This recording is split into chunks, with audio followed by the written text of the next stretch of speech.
O tema dessa mensagem, vamos lá, irmão? Fala para quem está do lado, olha, fé e atitude. Vamos fazer a leitura lá no livro de Eclesiastes, vai ser a nossa leitura, o livro de Eclesiastes, capítulo 11, eu vou começar a ler no verso 1.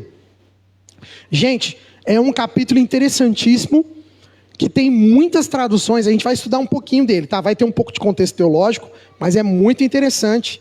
Enquanto isso, olha, inscreva-se no nosso canal, @ImelRioPreto. Estamos no YouTube, no X, Facebook, no Instagram, nas principais redes sociais. E você pode divulgar também as nossas redes. Quem sabe tem alguém aí que pode assistir essa gravação. A gente joga depois no YouTube essa mensagem. A gente depois vai disparar também no WhatsApp esse áudio. E de repente você pode abençoar a vida de alguém com tudo isso. Amém? Eclesiastes 11, capítulo 11, verso 1. Empregue o seu dinheiro em bons negócios e com o tempo você terá o seu lucro. Verso 2. Aplique-o em vários lugares e em negócios diferentes, porque você não sabe que crise poderá acontecer no mundo. Verso 3. Quando as nuvens ficam cheias, a chuva cai. E uma árvore pode cair em qualquer direção, mas no lugar em que cair, ali ficará. Verso 4. Quem fica esperando que o vento mude e que o tempo fique bom, nunca plantará nem colherá nada. Essa foi a abertura da pastora Suzy. Quem fica esperando que o vento mude e que o tempo fique bom, nunca plantará e nem colherá nada. Olha que linda a reflexão. Verso 5. Deus faz todas as coisas e como vocês não podem entender como começa uma nova vida dentro da barriga de uma mulher, assim também não podem entender as coisas que Deus faz. Verso 6. Semeie de manhã e também de tarde, porque você não sabe se todas as sementes crescerão bem, e nem se uma crescerá melhor que a outra. Verso 7. Como é agradável a luz do dia, e como é bom ver o sol. Verso 8. Viva alegre durante todos os anos da sua vida, mas mesmo que você viva muitos anos, lembre que ficará morto durante muito mais tempo, e tudo que acontece é ilusão. Vamos parar por aí. Eu falei, né, que Eclesiastes é um livro reflexivo, é um livro realmente diferenciado, e é um livro que traz para a gente o pensamento do professor, né, que a teologia diz que foi o Qoheleth, que no hebraico chama-se professor, que ele que seria o autor desse livro.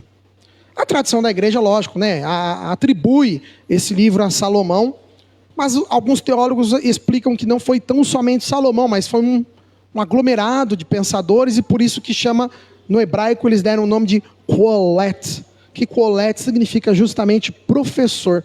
E que é coisa mais linda, né, do que o educador, né, o professor que nos ensina.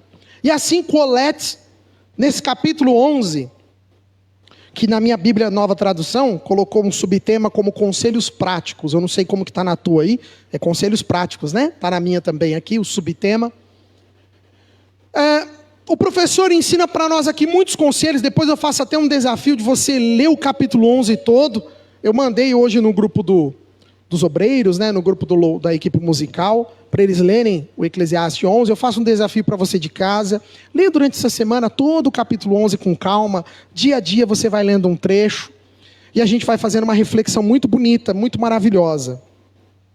Ele começa dizendo no verso 1: empregue o seu dinheiro em bons negócios e com o tempo você terá o seu lucro.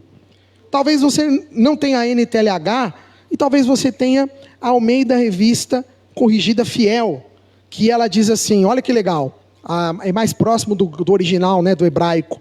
Lança o teu pão sobre as águas, porque depois de muitos dias o acharás. E interessante que eu fui fazer um estudo bíblico, né, sobre esse capítulo, e tem muitos teólogos que falam muita coisa sobre esse capítulo 11, principalmente sobre esse versículo 1, que eles tratam a respeito O que o Colette estaria dizendo justamente sobre lançar o pão sobre as águas? E aí existe na teologia, existem várias explicações para esse verso primeiro, e uma delas, a primeira dessa explicação, obrigado, Econômo, que benção, né? A sensibilidade, Deus abençoe, irmão. E uma das primeiras explicações que a gente vê na teologia é justamente sobre a questão de que no hebraico havia uma tradição muito grande, justamente na época ali quando eles estavam naquela região, e do período também, né, que eles foram ali cativos no Egito, quando havia a cheia do Nilo. Então era comum jogar sementes em que elas ficavam submersas durante um período, e quando houvesse a seca do rio, novamente ela apareceria, aquelas sementes. Olha que interessante. Aí tem outros teólogos que dizem que não, que isso tem a ver com uma tradição dos judeus, justamente de você fazer o bem. Os judeus, eles tinham esse costume, né? Os israelitas, de ofertarem de maneira muito especial, de fazerem um bem de uma maneira especial, de fazerem a caridade de uma maneira especial. E alguns acreditam que seria isso. Inclusive o texto do estudo bíblico de John Wesley fala sobre isso, né? Wesley, ele fala o seguinte, que é importante você, verso 2 que fala, né? Reparte com 7 e ainda até com 8, ou seja, reparta com muitos, porque não sabes o mal que haverá sobre a terra. E aí Wesley, ele, inclusive nesse verso, ele fala sobre o fato do seguinte: quando a gente ajuda uma instituição, quando a gente ajuda a igreja, quando a gente colabora, temos que aproveitar o tempo, porque pode ser que depois amanhã ela não esteja mais aí. Pode ser que essa instituição amanhã ela não adianta mais você ajudar. Wesley, ele faz esse comentário, é interessante o comentário do Wesley. E existe também hoje, se você pegar esses pastores na nova moda, né, o coach que está por aí fora, já é uma tremenda lição de economia, né? Já iriam dar um estudo sobre economia, importantíssimo, né? Da gente saber guardar. Mas, na verdade, para nós vamos olhar esse versículo no sentido de que não podemos esquecer de ajudar o próximo, né? Como Jesus sempre nos ensinou, de olhar para o tempo oportuno e lembrar que podemos ajudar alguém ou alguma coisa. Mas o verso-chave que nós vamos ler é o 3 e o 4. Vamos lá para a leitura? Eu vou ler agora na Corrigida Fiel. Estando as nuvens cheias, derramam a chuva sobre a terra, e caindo a árvore para o sul ou para o norte, no lugar em que a árvore cair, ali ficará. Eu achei tão interessante os teólogos comentando sobre esse verso, que a gente lê e, a priori, quando nós estamos lendo, a gente tem uma noção desse versículo de forma negativa, né? Que se a árvore cair, não adianta você ficar preocupado, porque a árvore vai cair de um lado ou de outro, e aonde ela cair, ali ela permanece. Quando eu li, eu pensei nisso, eu falei, para a gente tomar cuidado, mas não, olha que interessante, era um ditado judeu, era um ditado israelita, né, hebraico, nesse período ainda, e nesse ditado falava o seguinte, que às vezes a gente estava atrás das bênçãos de Deus. Olha que legal, né? Isso tudo a gente aprende naqueles escritos, né, antigos, que eu sempre falo, né, do John Gill, daquele teólogo batista, que ele fazia os estudos maravilhosos sobre o Talmud, que são os escritos dos rabis hebreus, judeus, e o Talmud, alguns textos do Talmud ensinam sobre esse verso, e ele fala justamente sobre isso, que nós que temos a bênção do Senhor, você não precisa ficar atrás da bênção. Fala para quem está do lado, se você é do Senhor, não precisa correr atrás da bênção. Olha que interessante. Sabe por quê? Porque a árvore, quando ela cair ali, ela vai ficar, não é? Esse ditado hebreu dizia o seguinte: aonde você estiver, a bênção vai te acompanhar. Aleluia. Você não precisa ficar preocupado aonde vai acontecer o milagre, porque aonde você estiver, ali o Senhor vai mandar o milagre. Aleluia. Eu achei essa maneira de interpretar fantástica, porque tem tanta gente que fica correndo atrás do milagre. Será que talvez não é você, é teu caso? A gente fica tão afoito querendo ver o resultado, e Deus está falando para nós, irmãos, que o milagre, a bênção, ela vai te alcançar aonde você estiver. Aleluia. Eu sou muito mais fã da tradução do Talmud. E o verso 4. Quem observa o vento nunca semeará. E o que olha para as nuvens nunca cegará. Essa mensagem ela começou quando eu assisti essa semana um Reels, eu achei muito interessante. Hoje eu vou querer fazer um negócio diferente. Hoje eu vou precisar de um ajudante aqui na frente. E eu vou convidar o Isaac. Vem cá, Isaac. Sem derrubar o copo, por favor. O experimento não... Você só vai segurá-lo para o papai. Tá bom? Isso, fica segurando aí, bonito. Eu não sei se o vídeo vai pegar, mas eu queria estar um pouco mais longe. Eu queria estar um pouco mais longe da imagem. Isso, vai um pouquinho mais para cuidado do púlpito lá. Não, isso, mas mais profundo, mais. Isso, aí, cuidado, mais. Aí, isso, eu tô aqui. Pega nós dois aqui, Rafa. Pega. E eu quero nesse momento, irmãos, nós vamos fazer algo profético aqui agora. Que se acontecer, André, domingo que vem essa igreja está lotada. Eu vou orar. E aquela água vai sair daquele copo. E eu vou beber ele agora.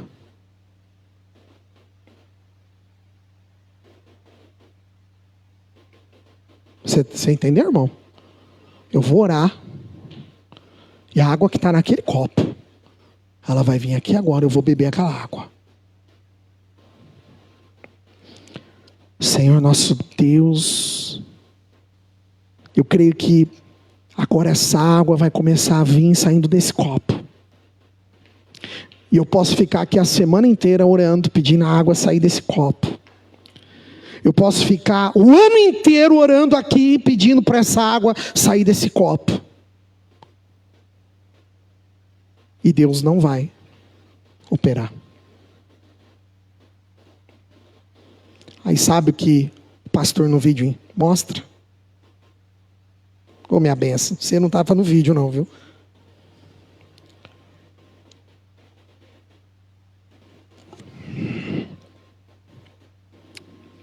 Eu tomei a água que eu tanto queria. Uma salva de palmas para o Isaac, para o Lucas. Pode sentar lá, minha benção. O que vocês aprenderam, irmãos? Atitude.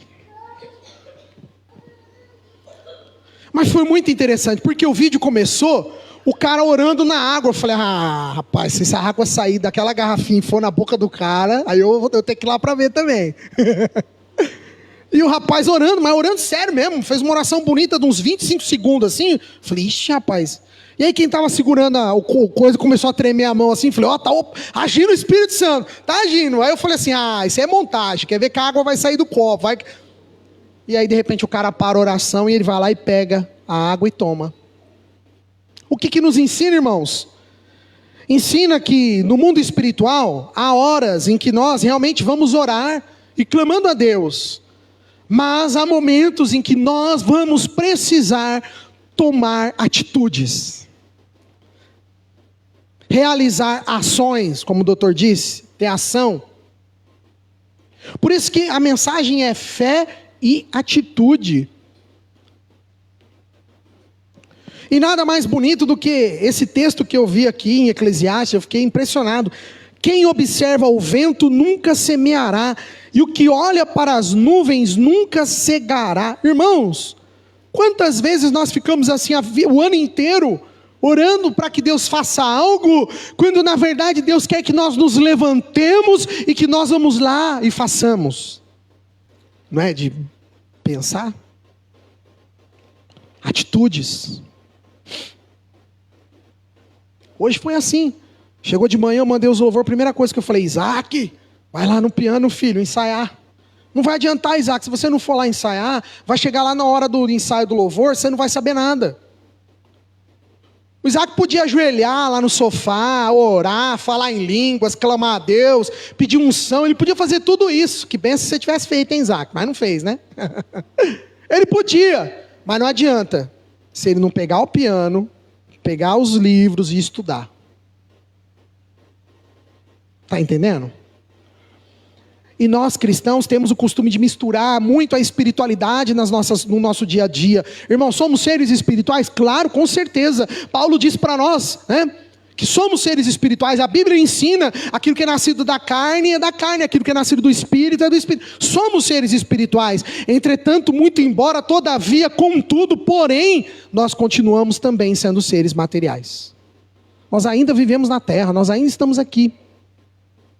E haverá momentos em que vamos precisar ter atitude.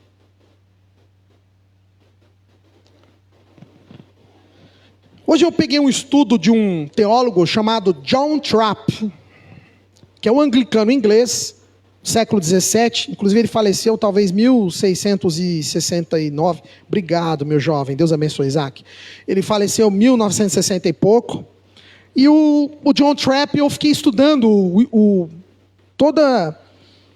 como eu posso dizer, o comentário dele aqui nesse texto de Eclesiastes. Eu fiquei abismado com a sabedoria do teólogo. Obrigado, Isaac. Com a sabedoria do teólogo anglicano, né, o que ele escreve para nós.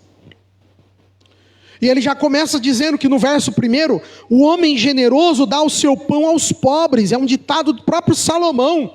Quem quiser ler depois está lá no livro de Provérbios 22, verso 9. Esse verso 1 aqui em Eclesiastes 11 é isso. Empregar o dinheiro em bons negócios. Muita gente também traduziu que Salomão estava falando sobre o comércio marítimo. Não, irmãos. Salomão está chegando à conclusão da vida dele, que nós também nascemos para fazer bem às pessoas. O homem generoso dá o seu pão aos pobres. E é interessante que esse teólogo anglicano, ele faz um comentário ainda sobre isso. Eu achei legal. John Trapp, o nome dele. Ele diz assim, olha, que Deus odeia, uma palavra em latim, difícil de falar, não sei se vou falar direito aí. Deus odeia essa coisa chamada ex rapina holocaustum. Aí eu falei, vixe Jesus, o que é isso, né? Deus não se agrada de sacrifícios de coisas que não custaram nada. Em latim, ex rapina, rapina, de rapinagem, né? Parece até aquela ave, né? De rapina, né? Mas é de rapinar, de roubar, de saquear. Ex rapina holocaustum. Que Deus não se agrada de sacrifícios que não custaram nada. E aí eu lembro até da passagem de Davi, eu preguei já faz vários anos, né? Quando Davi chega naquele local e... olha, eu vou oferecer a Deus. Não, tudo que você precisar, que você pode pegar, pode oferecer a Deus. O que Davi fala? Não, eu não ofereço nada ao meu Deus do que não me custou. Eu quero saber quanto que é, eu vou pagar o que vale. Aí Davi foi lá, fez um altar, adorou ao Senhor. E você sabe o que aconteceu naquele lugar? Aquele lugar depois foi construído o templo de Salomão. Foi ali em Jerusalém. Ou lugar chamado Jebuseu, né? Aquele local ali. Ele comprou aquilo ali. E além dele comprar, ele fez um sacrifício naquele lugar. E Davi sacrificou. Ele poderia ter feito, né? O cara está dando para o nosso povo de Israel. Olha, eu dou de tudo, hein? Não, pode ficar tranquilo. Você vai sacrificar e eu dou tantos bois, eu dou tanto. Davi virou e falou, bom, legal. Mas para o meu Deus eu não vou sacrificar nada que não me custou. E aí o John Trapp, ele faz até uma citação de Agostinho. Olha que legal, né? O padre Agostinho, ele diz o tanto: portanto, se tens o que é teu, dá. Se não, melhor para ti não gratificar ninguém do que irritar alguém. Santo Agostinho dando um provérbio para nós, né? Ou seja, você quer fazer algo bom, você quer fazer algo de bem para alguém, que seja seu, né?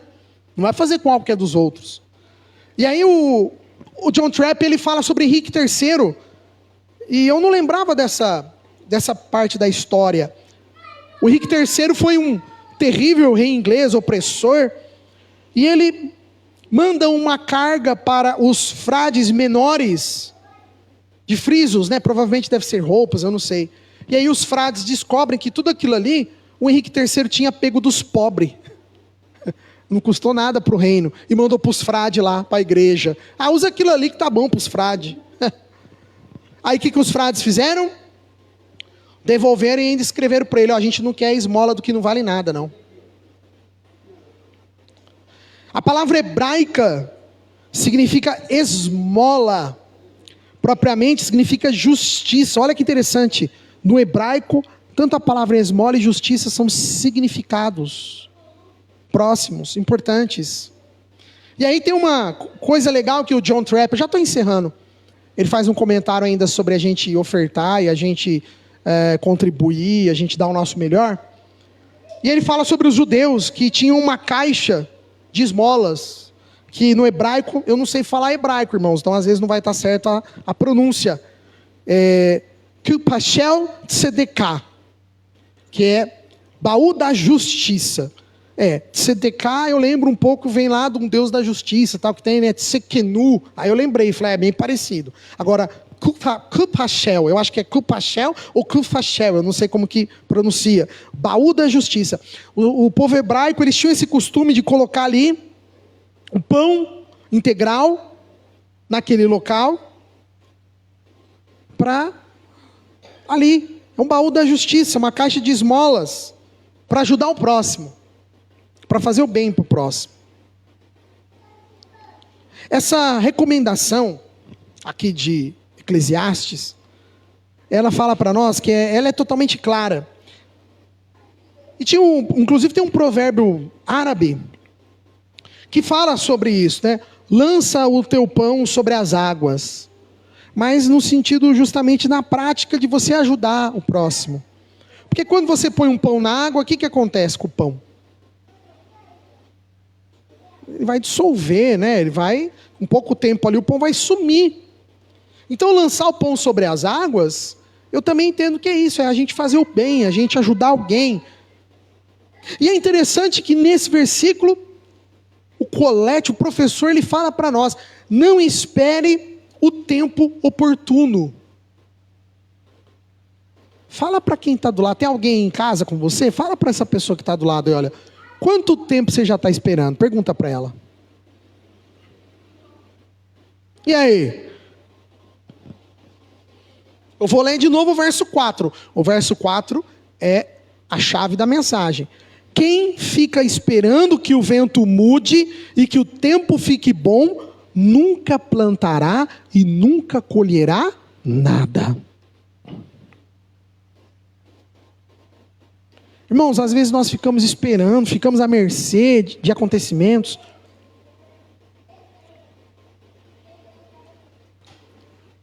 Sabe, irmão, se a gente ficar esperando, o comentário de Wesley é até interessante. Wesley fala: nós nunca vamos fazer nada se você esperar um momento propício. Deixa a poeira baixar, deixa as coisas melhorar, deixa não sei o quê. Irmão, nós nunca vamos fazer nada enquanto a gente ficar esperando. Às vezes você está igual aquele momento que eu ilustrei com o Isaac aqui, orando para Deus trazer a água, sendo que é só você levantar, caminhar e pegar a água. Fé e atitude. Fé e atitude. É interessante que a nossa caminhada, muitas vezes, ela é feita de maneira gradativa, né? A nossa jornada, a gente vai gradativamente fazendo a nossa jornada. E olha que interessante que... Cuidado, Fê, que vai espirrar no olhinho dele o álcool ali. Pô, velho. Estou aqui, mas eu estou olhando a criança lá no fundo, irmãos. Isso que pregar não é para os fracos, não. Tem que estar atento. É isso, não vai no olhinho dele aí o álcool. Irmãos, se nós não aprendermos, olha que bonito o verso 6. Semeie de manhã e também de tarde, porque você não sabe se todas as sementes crescerão bem. Rapaz, se a gente fosse fazer aqui uma aula de aplicação, de economia, dava cada versículo bonito para a gente falar, né? De dinheiro, né? De merchan. Mas, irmãos, aqui o professor, o Colette, não está falando para nós sobre investir na bolsa, sobre investir em fundos de investimento, sobre investir o dinheiro. Não, aqui o professor Colette está falando para nós semearmos aquilo que nós temos de bom. Semeie de dia, semeie de tarde, semeie de noite, não importa, sabe o que significa? Continue falando e anunciando a palavra de Deus, quer seja de manhã, quer seja à tarde, quer seja de noite. Continue falando do quão bom esse Deus é, quer seja de manhã, quer seja de tarde, quer seja de noite, porque uma dessas sementes que você lançar, ela pode germinar. Aleluia. Está entendendo? Pensar em Deus não é só no domingo, 19 horas. Mas agir no reino de Deus é 24 horas, irmãos. É o momento oportuno e inoportuno. O que Paulo dava a instrução, né? Pregue a tempo e fora de tempo. Ó Timóteo, a tempo e fora de tempo, Timóteo. É para a gente despertar, irmãos, que o que nós estamos aqui. Para encerrar, olha o verso 7, que lindo. Como é agradável a luz do dia, e como é bom ver o sol. Eu fico pensando, né, que nesse momento o Salomão, provavelmente, né, ou o professor, a pessoa que está falando da evocação da luz do sol, de uma alegria. Olha como que é a sabedoria, né? Ele está ali num momento tão compenetrado, que ele começa a dar valor nisso. E é tão bonito que quando a gente começa a ver o dia a dia da gente, quando amanhece, parece que não fica melhor a coisa. A gente fala assim, nossa, graças a Deus, ontem já foi. Tem dia que não é assim? Não é todo dia que você vira e fala, nossa, ontem foi bom, né? Não, tem dia que parece que você não vê a hora de amanhecer e começar um novo dia. É verdade. E aí o professor aqui está ensinando o Colette, como é agradável a luz do dia, como é bom ver o sol, e ele finaliza no verso 8 para a gente acabar. Viva alegre durante todos os anos da sua vida. Olha que coisa linda, irmãos. Quem tiver a corrigida fiel, ela é mais firme. Olha o que ela fala.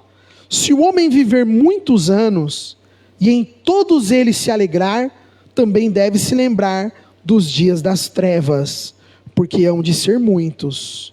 Tudo quanto sucede é vaidade. Vamos parar por aí. Tremenda de reflexão, né? Para a gente pensar, viver a vida com alegria, viver a vida, aproveitar os bons momentos, mas não esquecer também que há os momentos difíceis. Que há também os momentos desafiadores, que há também os momentos em que nós vamos, como eu posso dizer, não apenas testados, mas nós vamos ali, vai requerer de cada um de nós, algum momento da nossa vida. Talvez é um momento de uma perda, talvez é um momento de um rompimento, de um relacionamento, talvez é um momento, cada um vai ter um momento, talvez de você sair de um trabalho. Existem fases, momentos da vida da gente. E assim, irmãos, eu encerro essa mensagem, fé e atitude. Até quando você vai ficar esperando o momento certo? Fala para quem está do lado, não espere mais. Não espere mais. É hora de nós irmos em direção àquele copo d'água. Às vezes a gente está orando tanto, pedindo pela água. Às vezes a gente está clamando tanto, buscando pela água. Mas é hora de nós corrermos em direção àquela água. Eu quero orar agora com vocês. E você que está conosco pelo YouTube, obrigado por ter nos assistido até aqui. Eu já deixo um convite na rua Fritz Jacó, número 1008, no bairro Boa Vista, domingos, 19 horas, horário de Brasília. Você é o nosso convidado e a nossa convidada especial. Estamos pertinho aqui da Santa Casa, praticamente 2 quadras. E estamos aqui, ó, esquina com a rua Pedro Amaral. Fritz Jacó com a rua Pedro Amaral. A nossa localização é muito fácil. Contamos com a tua presença em nome de Jesus.